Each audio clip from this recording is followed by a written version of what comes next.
ফটোশপে কিভাবে কয়েকটা ক্লিকের মাধ্যমে স্কাই রিপ্লেসমেন্ট করা যায় বা স্কাইয়ের কালার কম্বিনেশন চেঞ্জ করা যায় কয়েকটা ক্লিকেই আজকে এটা দেখাবো।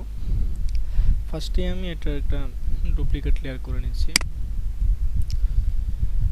ওকে, তারপর ফার্স্ট লেয়ার সিলেক্ট করে এডিট, এখান থেকে আমরা চলে যাব স্কাই রিপ্লেসমেন্ট। এখানে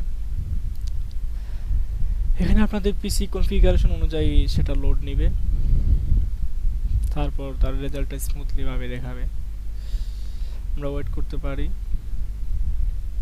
ওয়েল, দেখেন ফার্স্টে যদি ব্লু স্কাই দেই,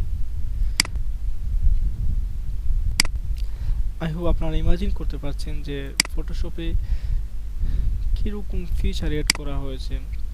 যেখানে ঘন্টার পর ঘন্টার সময় লাগতো স্কাই পরিবর্তন করতে, স্কাই এডিং করতে, অ্যাডজাস্ট করতে, সেখানে কয়েকটা ক্লিকেই আমরা স্কাইকে অতি সহজেই রিপ্লেসমেন্ট করতে পারছি।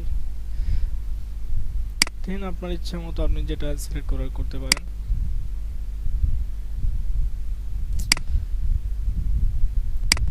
এখানে আপনারা কয়েকটা ক্লিকে দেখতে পারেন যে কোথায় কি রয়েছে। এখান থেকে আবার কন্ট্রাস্ট, টেম্পোরারি ব্রাইটনেস সব কিছু আপনারা এখান থেকে ফিউচার পরিবর্তন করতে পারেন। ভাবছিলাম আমি এইরকমই রাখলাম। ওয়েল, আপনারা এরকমভাবে ট্রাই করতে পারেন। এখানে লেয়ার টু লেয়ার আপনার এখানে কনভার্ট স্মার্ট অবজেক্ট করা লাগবে না, অটোমেটিক্যালি সে লেয়ার নিয়ে নিবে।